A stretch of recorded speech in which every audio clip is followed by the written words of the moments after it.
Buenas tardes, mi nombre es Gloria Patricia Coronado Rodríguez y soy estudiante de Psicología de la UNAT. El día de hoy vamos a hablar sobre los primeros psicólogos de la psicología aplicada y sus principales aportes en la primera mitad del siglo XX. Empezamos con el difusor de la psicología aplicada, que es Hugo Münsterberg.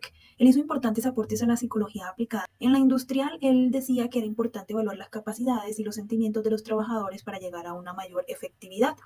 En el área forense, él hacía pruebas y estudios sobre cómo se podía convencer a una persona que no había cometido un crimen para que fingiera y aceptara los cargos cuando esta persona era inocente. Decía que la enfermedad mental era un desajuste comportamental.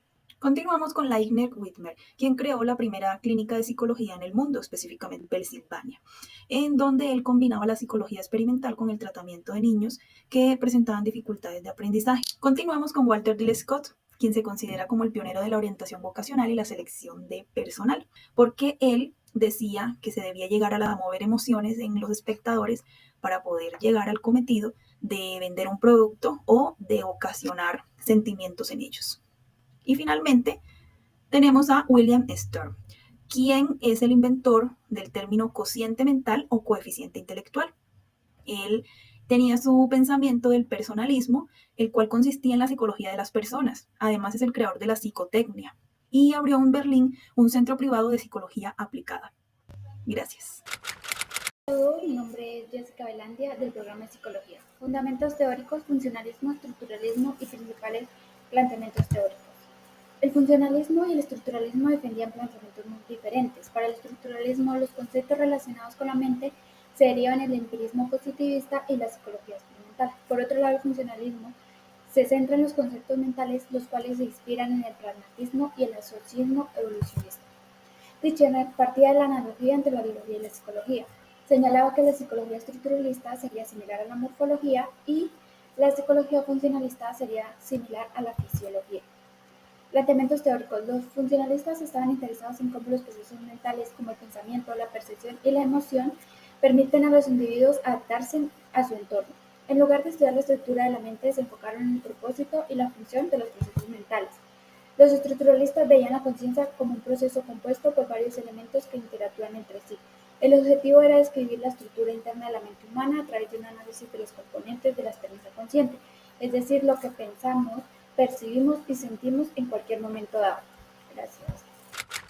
Compartir con ustedes el desarrollo de la psicología durante la Segunda Guerra Mundial. Aquí es importante tener en cuenta que la psicología empezó a tener un mayor reconocimiento y asentamiento a nivel universitario. Segundo, hubo cambios en los enfoques psicoterapéuticos, como fue el enfoque psicoanalista, siguió funcionando la terapia general. Otros psicólogos empezaron a fomentar la investigación psicológica, un enfoque conductista y las posturas eclécticas, que quiere decir que ellos tomaban todos los métodos posibles y lo aplicaban sin importar la teoría de dónde viniera. Se presentó con posturas teóricas y contrapuestas, lo que generó crisis en el conductismo. También hay que tener en cuenta que la psicología, desde el ámbito conductista, hubo una terapia de modificación de la conducta y a su vez terapia no directiva de Roche. La psicología desde el ámbito humanista generó la terapia reaccional emotiva, lo que hoy en día tiene un enfoque cognitivo-conductual. También surgen nuevas posiciones teóricas como el conductismo, posturas críticas de la psicología humanista y la postura de la psicología cognitiva. Muchas gracias. Podemos empezar con el estructuralismo, que es una escuela que se enfoca en el estudio de la conciencia y la estructura de la mente. Fue fundada por Bono en 1879 y se basa en la idea de que la mente puede ser dividida en elementos más pequeños y estudiados de manera sistemática. Algunas de sus características principales es que busca dividir la mente en pequeños elementos y utiliza métodos como la introspección y la observación para la recopilación de datos. Una de sus contribuciones fue que estableció la psicología como una disciplina científica independiente. Por otro lado, podemos hablar también del psicoanálisis, que se enfoca en el estudio del inconsciente y su influencia en el comportamiento humano. Fue fundado por Freud en la época de 1890 y se basa en la idea de que el comportamiento humano es influenciado por fuerzas inconscientes. Una de sus características principales es que está enfocada en el estudio del inconsciente y su influencia en el comportamiento humano y pues busca entender el comportamiento a través de la interpretación de los sueños, los lapsus y otros fenómenos. Sus contribuciones fueron el desarrollo de la teoría inconsciente y la teoría psicoanalítica como método para tratar trastornos mentales.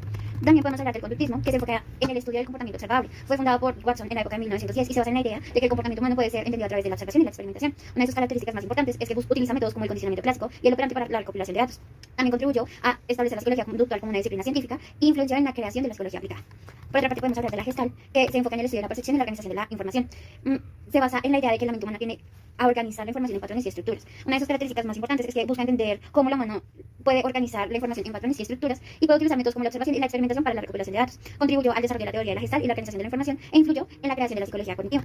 Podemos hablar también del humanismo, que es el estudio de la experiencia subjetiva y la búsqueda de la realización personal. Fue fundado por Jules Rogers en la época de 1940 y se basa en la idea de que las personas tienen la capacidad de autorrealizarse y alcanzar su máximo potencial. Una de sus características más importantes es que utiliza métodos como la teoría y la terapia humanística y la investigación cualitativa para la recopilación de los datos. Y finalmente podemos hablar del cognitivismo, que es una corriente y escuela psicológica que se enfoca en el estudio de los procesos mentales como la percepción, la atención, la memoria y el lenguaje, así mismo como la resolución de los problemas. Fue fundada por Neisser en la época de 1960 y se basa en la idea de que la mente humana es un sistema de procesamiento de información que puede ser estudiado científicamente. Una de sus características más importantes es que utiliza métodos como la experimentación, la observación y la simulación computacional para recopilar los datos. Y una de sus contribuciones es que influye en la creación de la inteligencia artificial y la ciencia cognitiva. La psicología humanística, uno de sus principales aportes fue la terapia centrada en el cliente.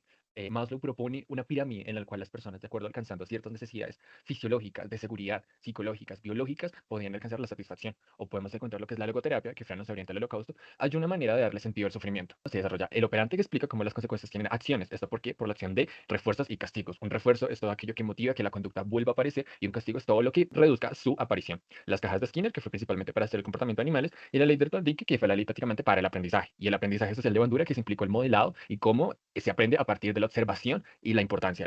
Dentro de la psicología cognitiva, a partir del desarrollo de la teoría de los computadores, de los software en general, se propuso la psicología cognitiva haciendo un énfasis en la posibilidad de asimilar el cerebro humano con una computadora. Jean Piaget desarrolló la teoría del desarrollo cognitivo, principalmente basándose en que los niños pasan por una serie de etapas: la sensoriomotora, la preoperacional, operaciones concretas y formales. La sensoriomotora, que prácticamente es a partir de naciones en general, y luego, por ejemplo, la preoperacional y las operaciones concretas, que puede ser un ejemplo que hay un contenido que es estático, pero sin embargo se vuelve más concreto. Ella una operación formal en el cual el pensamiento se amplía y en general. Una otra es la memoria y testimonio, como puede ser Elizabeth Loftus, que principalmente por sus investigaciones, y la terapia cognitiva de Aaron Beck, que fue una de las más influyentes utilizadas en la psicoterapia, que sigue siendo hasta hoy relevante hoy en día y es